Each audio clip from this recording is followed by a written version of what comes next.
okay naman. Have some wine. Nagkalo.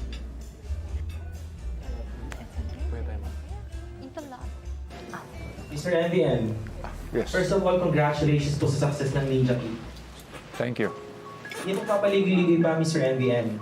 Nakatulong po ng malaki ang Team Royalty, lalo na ho si Princess sa success ng Ninja Key. Yes, it's true. In fact, para sa kanila tong party na ito. Kay Princess, nga lang hindi siya makakarating ngayon. So it's true na sobrang malapit daw kayo kay Princess. Kaya naman patuloy pa rin po ang haka-haka ng lahat na baka anak niyo na nga siya. Pero hindi niyo maamin kasi ikinahihiyan niyo raw siya.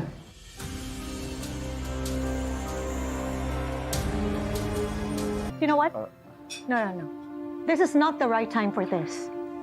We are celebrating. Odessa, it's all right. Hayaan mo lang siya.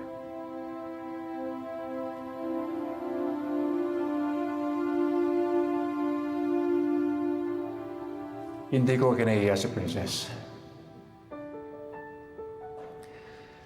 The first time I saw Princess, nakitaan ko na siya ng kakaibang determinasyon. Hinangaan ko ang lakas ng loob niya. Maging yung kabutihang pinakita niya sa akin. Pati sa mga taong nakasakit at gumawa ng masama sa kanya. Maraming beses siyang binato, natumba, pero hindi siya nagsasawang bumangon para harapin ang lahat ng mga pagsubok sa buhay. Naisip ko,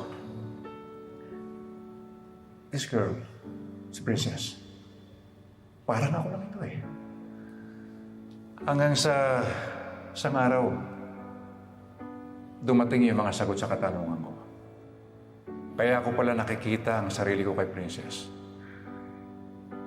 Dahil si Princess pala at ako ay hindi iba sa isa't isa. Dahil isa siyang Montifano. Marcus, no. Because she's my daughter. Yes, si Princess Reyes ay anak ko. Isa siyang Montifano.